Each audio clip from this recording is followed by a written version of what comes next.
back to the metal mixtape. That was Gaul with Gaul's Word. Absolutely amazing. And you know what time it is? You know what time it is? Right now, it's interview time with Tony Mata. Tony, can you hear us? Loud and clear. Well, how's it going, brother? Going good, man. I'm just sitting here by my electric fireplace, you know, nice, warm, and cozy, and thankful for everything that I've got today. Dude, absolutely, dude. And having a fireplace. How's the weather over there? It's cold. It's we haven't had much rain lately, but yeah, it's definitely cold. No, I dig it, dude. Well, dude, thank you so much for being on the show. You've done so much for the music scene. You've played in a bunch of bands. You've been playing music for a long time, dude, and it's just great to have you. Yeah, it's been quite a road, quite a story to tell, you know, when I get the opportunity. Yeah, I could definitely write a book about it. the life of Tony Mata, dude. You know what, Tony? I've known you probably for like the last 3 years. We've shared the stages. We've hung out in person. But one thing I don't know is how you even started to play drums in the first place and how you even got into metal. Do you have a journey from when you were like a little kid or a teenager when you first got into like rock and roll and playing instruments that you could tell us? Well, pretty much 1986. I've shared this story a few times on social media. I had an older cousin named David Chavez, who I credit him turning me on to all the music that I still love today. And he had a friend of his that was getting ready to go to KISS at the Portland Memorial Coliseum, and Wasp was opening for them, and I was a huge KISS fan growing up as a kid, and so I talked my mom into letting me go, and just the whole experience, driving up there in a really nice Mustang. I remember I was sitting in the back, and we were pulling up into the Coliseum parking lot, and I seen the Coliseum, which was larger than life, and just the windows, and seeing all these long-haired headbangers with leather and, you know, bandanas and spike bracelets, and I was falling in love instantly with what I was seeing. And then walking into the doors and walking in and seeing how everybody was like all connected in the sense of unity. And once I gazed upon Wasp, their show was just so over the top. So for me to have that as my very, very first experience of a concert was epic. And then KISS came on and just blew me away. And then Eric Carr, rest in peace, he did this most amazing drum solo. And I knew like right, I really wanted to do big things. I wanted to be a drummer. I wanted to do, you know, over the top stuff, you know, like that. And over the years, I've had opportunities and been very lucky and blessed to be at the right place at the right time to meet certain people that have helped impact where I ended up today. Dude, that is absolutely amazing, dude. And that is such a big show. And I completely agree, dude. Similar with me, it's just seeing that unity for the first time. It's really addicting, dude. Tell me about the first time you ever got your first drum set, and what was going like through your mind as far as like influences and what you wanted to do. So, like shortly after that experience, I was bugging my mom about I wanted a drum set, and so I think the following Christmas that had came around, her and my grandma, they pitched in and got me a black CB 700 International, I believe is what it's called. Wow. from Weathers Music. It was a well-known long-time music store here in the Salem area, which is no longer. But they got it for me from there, and then I took like 4 brief lessons from an amazing teacher who's taught a lot of the locals around here. Back in the day, his name was Jim Tilton, and back then, I really didn't have the patience to sit there and learn. All I wanted to do was just learn a basic, beat, and then I'd be on my way. And that's exactly what happened. And through my cousin, the same one I had mentioned, he was older than me by about 4 or 5 years, and his friends, they all used to hang out in downtown Salem, and they're a bunch of headbangers, man. And so when I started going around them and started seeing how everything was, I started like growing my hair out and dyeing it crazy colors and going to this record store that we had called Rising Suns Records, and they used to sell tapestries, posters, spike bracelets. In the back they had a little head shop, where they sold pipes and bongs and all that stuff, and I started learning about metal music. I mean, I remember it clearly, listening to all these cassettes, Judas Priest and Nazareth and Ozzy and Black Sabbath, and my cousin told me, he goes, this is the best music that you're ever going to listen to. He goes, it's nostalgic music, and I had no clue what nostalgic meant. I'm trying to kind of write it down in my head. Okay, nostalgic, remember. And so,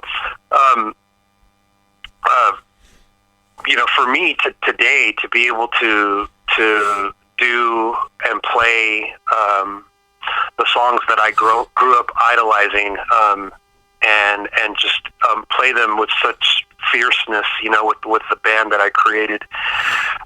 It's pretty cool because I kind of have seen all these bands, and it's just having the opportunity to play this stuff on a high level is kind of like coming full circle.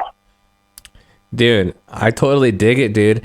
And when you're like learning these songs by like your idols and your favorite bands that you're playing, do you like ever just like watch their live videos and see how like they recreate certain sounds? Because I know like I'm not a drummer per se, but I love music in general, and like my favorite drummer ever is Mike Mangini, and he's the new drummer to Dream Theater that joined like 11 years ago. But I know when drummers play their parts in like certain genres, they always have like a certain style with it. Is that something you do sometimes when you try to relearn or reimagine these songs? Well, and he is amazing, by the way. Yes. I've seen him. I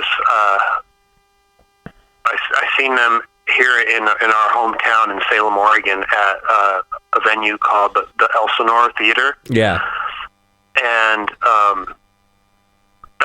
that was kind of a strange show in the sense that I've never been to a show where only one band played and they had no opener. They basically just played a full set and then took like maybe a 15-minute break, and then they came back and they played another full set. That's amazing.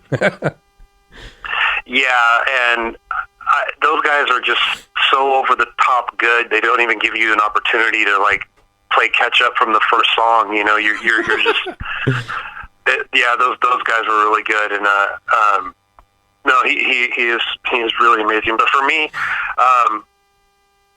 because the current band that I am speaking of, it's a cover band. It's not a tribute band, so I don't have to force myself to learn for sure things note for note, and I really don't do that. I kind of adopt it and make it my own, and nice. kind of throw a little bit of my own flair in there, just because that's just who I am, and people will see that when they see me play live. But for the most part, I usually look at YouTube videos. I try to find drum videos to the song, and I look and I sample whichever one I think is the best representation of trying to show what's being done. Yeah. And I'll just study it, put my headphones on and then look forward to practice, Dude, that's awesome, dude. So tell me a little bit about your new tribute band that you created, and tell us maybe a little bit about some of the songs that you're going to be doing. I guess it'd be kind of a tribute band to like the past, like for about, I guess, 15 years worth of music. It's not a tribute band. Sorry, I know. It's basically a cover band, but I screwed it up. Sorry. no. Well, in a way, there's kind of. I mean, we are paying tribute in a very big way because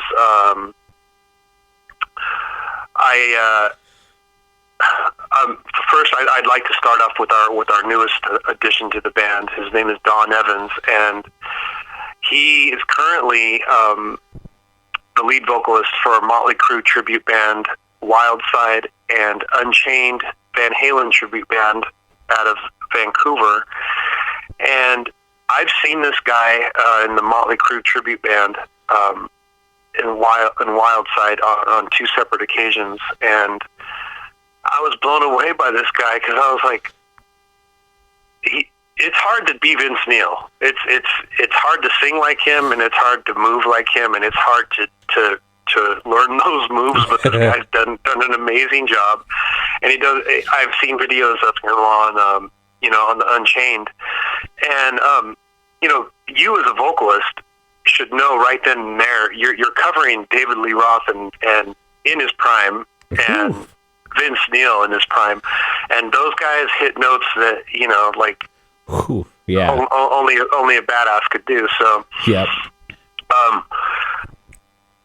but he just recently joined, and we're just excited to have him. And luckily, the band had already been together for a few months now, so we're pretty solid. And he came into the first rehearsal with us, and just he knocked it so far out of the park that I couldn't see any more room for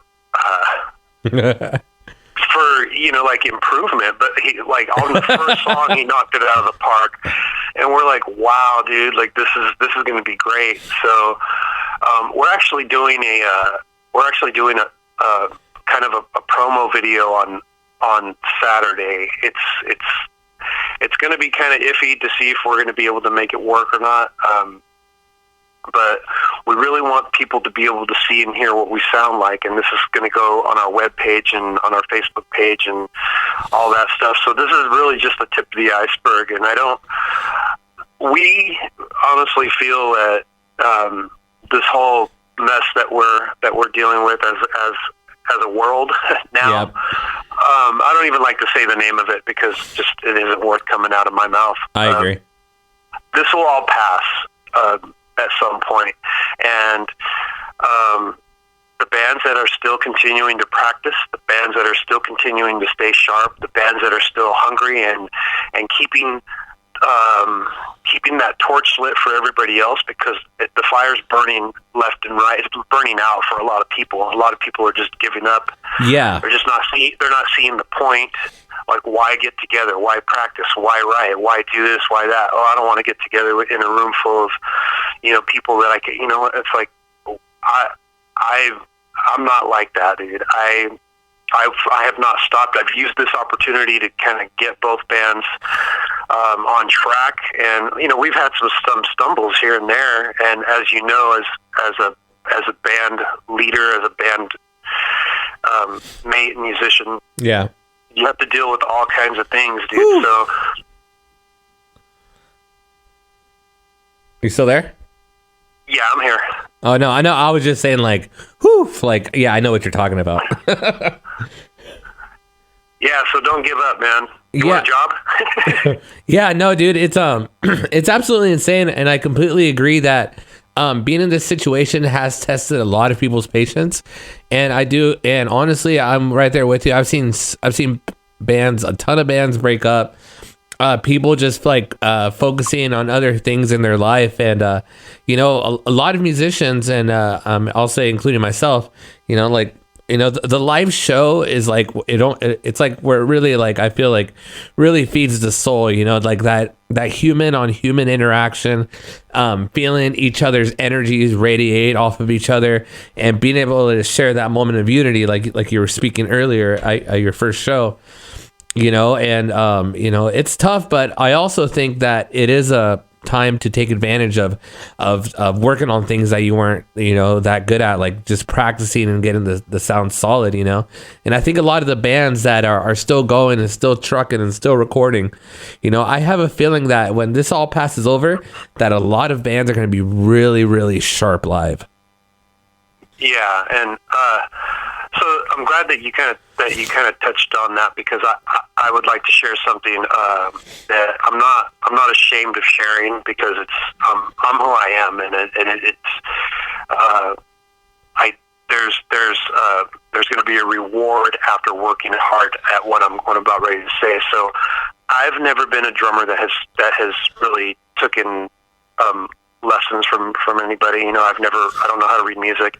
I've never studied with a click. It's always been by ear. And but what we're getting ready to do in my other band, in Evidence of Insanity, we are getting ready to do, how can I say, it's kind of a post production where we're going to start rehearsing the songs that we're going to record basically over and over and over again, but we're gonna find the beats per minute on each song, and then we're gonna rehearse to them with the click, just over and over and over until I get used to the click, and once we feel confident, then we'll set something up. But I wanted to formally put something out there for you. Okay. I feel kind of bad that I don't have anything for you to play for your audience. But what I would like to do is make a formal proposal, and that would be that once our EP is done, that we will debut it on your show, and it won't be heard anywhere else up until you play it. Bro. I'll do that for you 100%, man. And we'll have the whole band on, dude. We'll do that. We'll do like a big Zoom call, play 2 or 3 tracks, man, and yeah, it'll be sweet, dude. Totally down. That'd be an honor, bro. Yeah. So with that, I want to dip in and talk about each player. First off, being Rich Galvin. He has been in many bands throughout the years. He's a well-known in the Salem area, but recently he still is in Transcendia, and they're a monster band, and I really miss that band. When I was in Chainbound, we did quite a few shows with them, and that's how I got to meet Rich, and he's an excellent songwriter, lyricist. The guy's got some mad skills when it comes to putting lyrics to music, and it's been great getting to know him. He's a really good friend now, and he's very professional. And then we have Josh, who who's from Dead Thrall. Oh yeah. And Dead Thrall, those guys are they're all our bros as well. Justice, Brandon, Toe, everybody in that band, we're all friends. So, absolutely. And I love Dead Thrall. They're so badass. And so the thing about that is, Josh works full time, a little bit more than full time, and he has Dead Thrall, and so I knew that being in 2 bands we were going to be kind of limited on the amount of work we were going to be able to get. So then we got Nick Elliott on bass, and that dude is a monster. Oh my gosh, he is also in a band called War Crank and American Awesome. Barricade, and I met him in War Crank, and I was like, God, that dude's badass. So when we were trying to fill the spot, I had contacted him and got him. And we've been trying to find a second lead guitarist, and the ones that we've had, they just didn't pan out for whatever reason. But we have 3 that are on deck for tryouts, and I'm not going to mention any names yet because that's just too premature. But if we get the one that we want, he's very well known. He's from a Salem metal band, and and we got our fingers crossed, because if we get him, then that's really going to be what we need. I have a feeling I know who it is, but yeah, continue. Somebody just went right in my head. Yeah, go ahead. Yeah, well, it's kind of funny because I messaged Josh, and I was like, hey, bro, I hit this guy up the other night. I said, maybe you should do it from a guitar player's angle. He goes, I already did last week. He goes, but that's pretty cool that both of our minds were thinking along the same lines, you know. And so, but we'll see what happens. But regardless as to what happens with the second guitarist, we are going to be starting these rehearsals, you know, with the click, and pre kind of production kind of thing, to where I can have Josh's just the guitar track recorded to the click, to where I can come home and practice on my electronic kit and just nail it into my head. Yeah. You know, because I don't want to waste anybody's time or money, and I always want to go in the studio and just knock it out. You know. Absolutely, dude. And you know what? You know, like, you know, being, you know, working, being a father, you know, leading two bands, dude, like, that's a lot to take in, like, every day, man. What does Tony Mata do to relax? Because I know from experience, man, like, you know, I'll sometimes overwork myself, and I just like either just listening to albums for like 12 hours straight and like turning off all social medias, or like doing something. What do you do to relax, man? Well, when I come home, my 6-year-old son, he's a gamer, so that's kind of what his life kind of consists of, because we don't really go anywhere anymore. We used to go shopping, we used to go to the movies, you know, we used to go out to eat. All the fun things that we used to do have kind of been taken away from us. So, you know, he discovered, you know, video games, and he's really good at it. And I just come home and I'll sit with him in his gaming area in his room, and I'll throw my headphones on and study, you know, music that I need to learn from my cover band. I'll be right next to him. I'll be watching him game, and I listen to him, and we just laugh and we hang out. But really, it's what, you know, my time with him during the week. But then I have rehearsals on Friday night with Evidence of Insanity, and on Sundays I have rehearsal with Moonlit Madness in Portland, and that's pretty much an all-day thing for me. I leave around 11, and I don't get back till about 6, so it's kind of like a day job, gig. But we work, you know, quite a bit. I'd like to jump over to that band and finish with the band members. So then we have Dan Chin on co-lead guitar. We rehearse at his house, and they're such a blessing because they're so nice to us, him and his wife Sally. And so they're just great hostesses to us, and they always feed us and make sure that we're well taken care of, you know, because it's a lot of work what we do. And we have Pearl Wooden on, and he's his other band is Tangent out of Portland. Mm-hmm. And how I first met him, it was pretty cool because we were actually both opening a show for the Bullet Boys in Vancouver. Yep. And they opened up the show. And so I'm like sitting in the audience, and then they start their set, and they start with Detroit Rock City by Kiss, you know, and I love Kiss, so I automatically got up, and I'm like right in front of Dan, and I'm just like air drumming and air guitaring and singing and just like loving it, and I'm like, who are these guys, you know? So ever since then, I loved the band, and then we ended up playing with them another time at Dante's in Portland, and so we just became social media friends, and then just became friends, and then he was actually the original second guitarist in Evidence of Insanity, but things really didn't work out with his schedule, having, you know, that band, his cover band, and he's a manager where he works.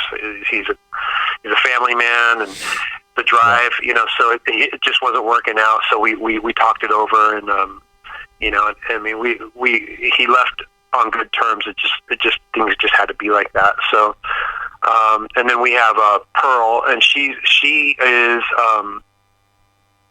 a native of New York. She's you know, her roots are punk. So she's like an old school punker, and she's just the coolest, and she shreds, dude. She's so good. Having her and Dan both on lead guitar, it's pretty awesome because they talk about each song, like, okay, well, who's going to take the solo on this song, or who's going to do this, you know? And they're both really good, but they're both good at what they do. So whenever one of them's not feeling it, the other one will take it, kind of thing, you know.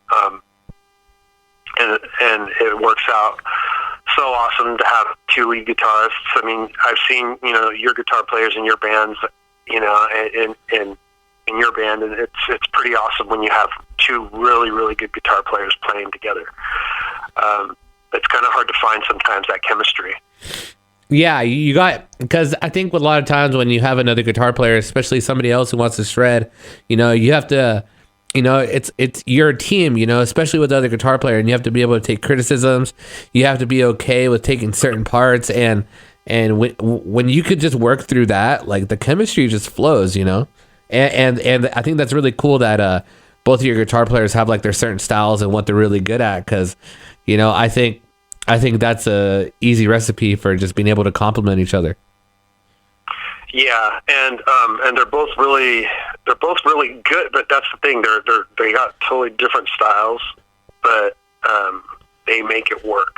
Like they put the work in, and but then that leads us to our bass player, John Rucker, and oh, John, yeah. He has a nickname called the Beast, and that's for very good reason. This guy, I'm really fortunate to have all the musicians that I have in both bands, because they're all very, very good at what they do, which makes me a better drummer, which makes me a better musician. Yep. To have two teams that just kick ass, you know. Yep. And having him on a low end, so we talk a lot. Like when I'm having, you know, things that we're trying to work out with songs, and if I'm not getting it, like, he's like my partner, you know, he's my low end partner, so like he helps me kind of figure stuff out, and he's a really good friend. I mean, you know, friend like you, I mean, with people that you keep relationships with, that you nurture, you know, and let people know that you're thinking about them and whatnot. Yeah, so we're like a family, you know. So we're all really good friends, and we enjoy hanging out with each other. And I mean, yeah, it gets tough sometimes when you're, you know, grinding it out, but it's all worth it. What we're doing with this band in Moonlit Madness is basically, I have a light engineer who I'd like to give a shout out to, Kelly Kirk. He's amazing, man. To have somebody, he can also run the soundboard. He runs the fog. He's a stagehand. He's pretty much a road dog, dude. He's worked with many big bands, many big acts, dude. So his stories are so cool to be able to listen to everything that he's done, and all the tours that he's been on, and the people that he's you know, like, actually assisted, you know, and what he's done. And to have him help me with what I'm getting ready to do. What we want to bring to people even more now. This is actually what our goal is we know how bad people miss live music. Yep. As much as well as we do. And once things open up, even if they open up just a hair enough for us to get our foot in the door, we're going to be in every door that we can. But we're going to be bringing, he's like, you know, having your own light guy, like, run your lights for your show everywhere you go is pretty awesome. So you're talking lights, you know, fog, so you asked about the songs, right? Yep. or the set list. Yep. I'm going to try to put you on speakerphone, and I hope it doesn't mess up our... I think it should be all right. I mean, you're on speakerphone, and it sounds pretty good. Okay. So now you're on there. Anyway, I'm going to try to look for that list as I continue to talk to you. But we want people to leave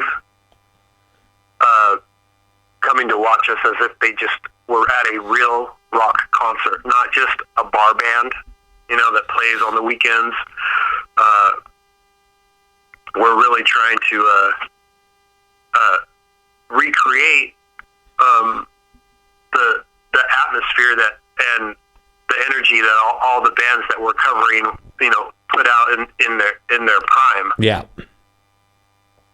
So to be able to have found a vocalist that can actually deliver on all these songs is a very big deal, because all these songs are what everybody kind of grew up loving. So it's kind of like, how can you not have fun at one of our gigs? So I'm going to read off the songs right now. Okay.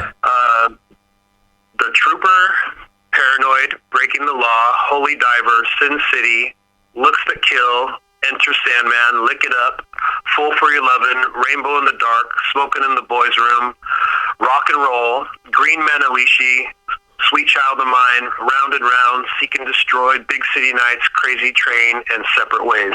Dude, that sounds like such a fun show. That sounds like a blast, man. That's going to be so sick.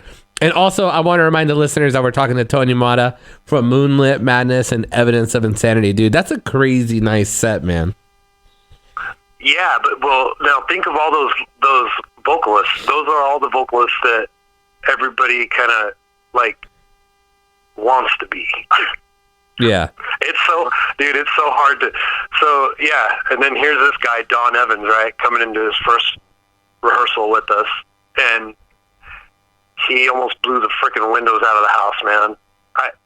I mean, Rob Halford on his best day, I don't even think could do what this guy did, and that's really saying a lot. But I mean, I heard it with my own ears, dude. And then you got a badass band unit, that's just throwing down, and then you got this guy leading the way.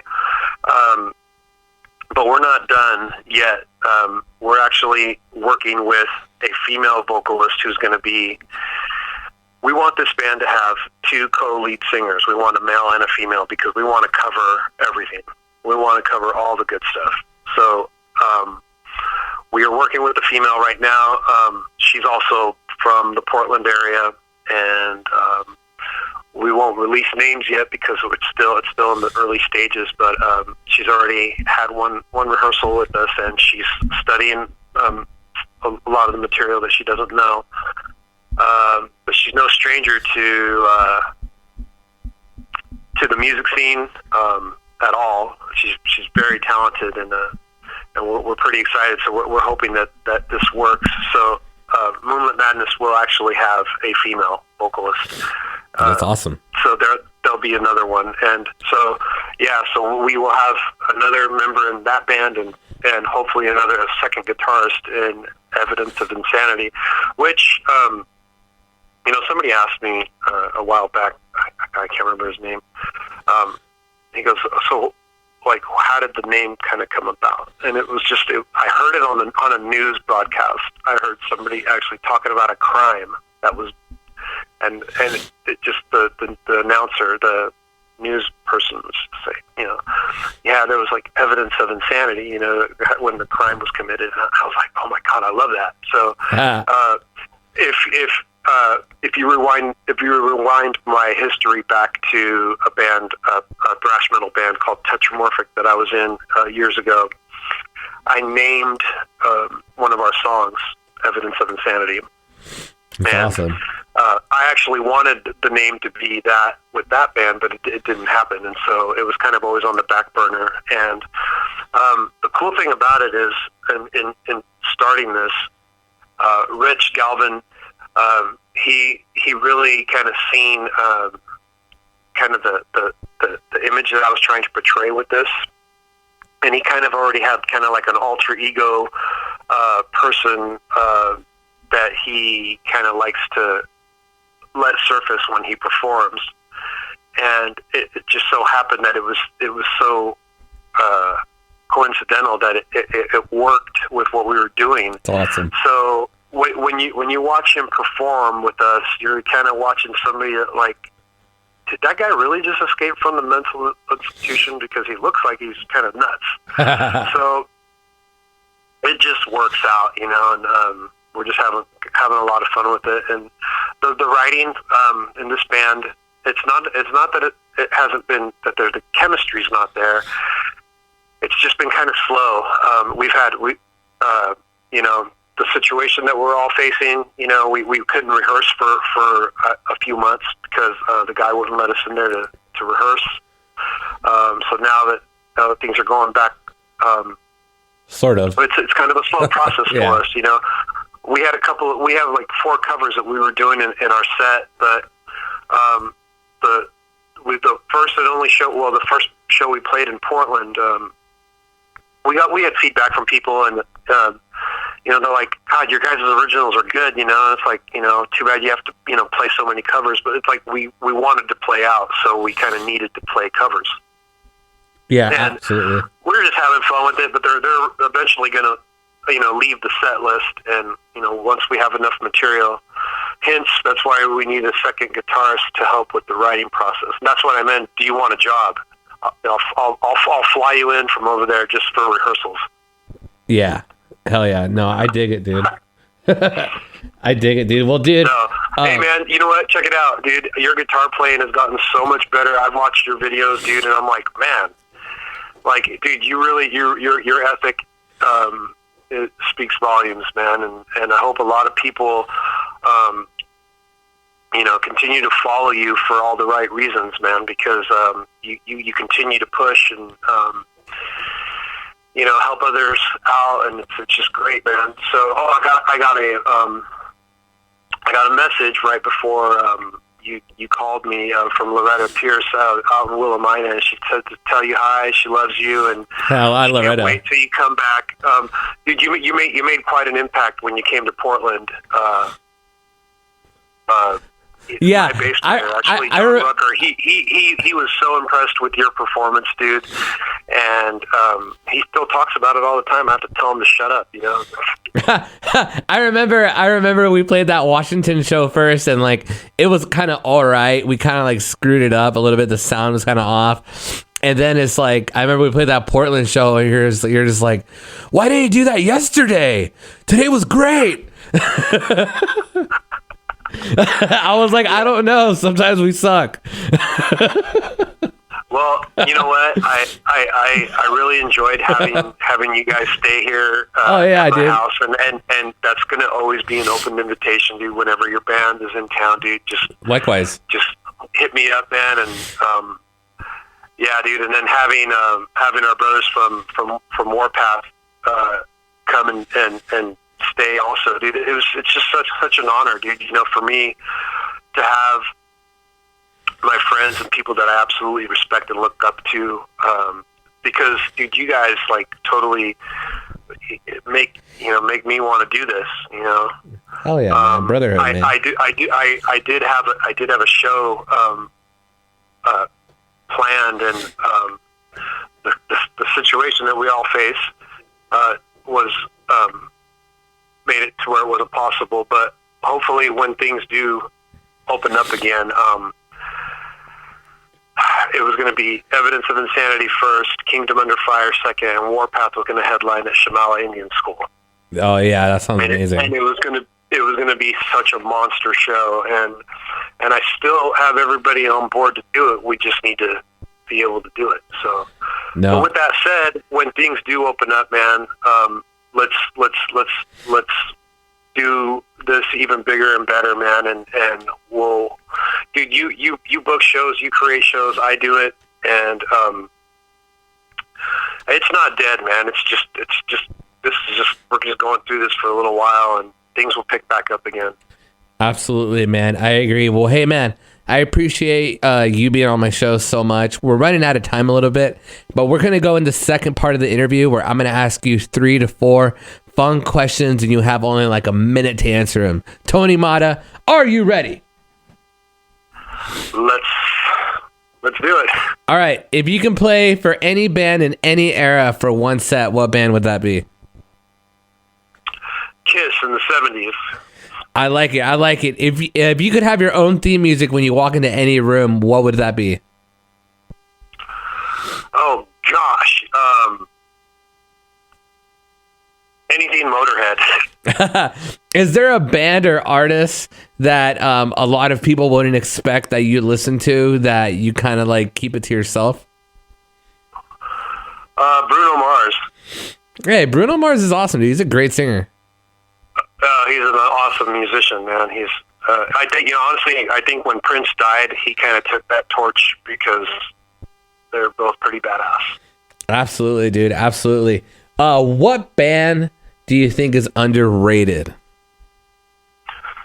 Local or national? How about this? One of each.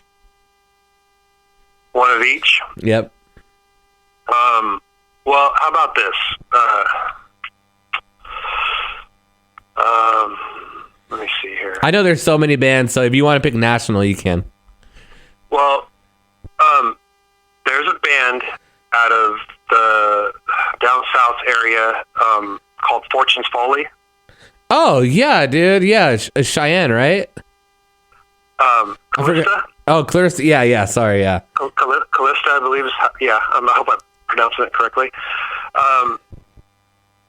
Dude, have you ever seen them live? Yes, I saw them live before I even knew who they were at Howie's here in Medford, and it blew my mind, dude. I even got I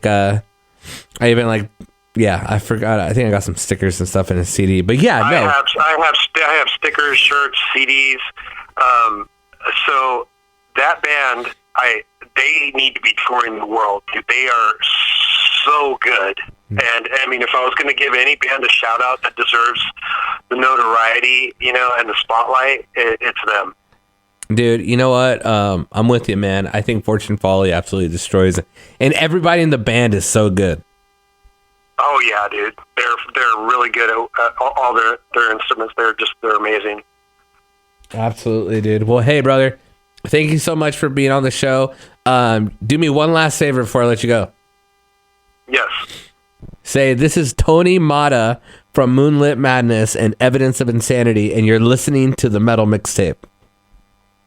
This is Tony Mata from Moonlit Madness and Evidence of Insanity, and you're listening to the Metal Mixtape. Tony Mata, you have a good and beautiful night, and have a good day, brother. Thanks, brother. Good night. Night. And that was Tony Mata. What a great interview. That guy has done so much for the scene, and I'm so proud of both bands that he's in. And I want to remind the listeners that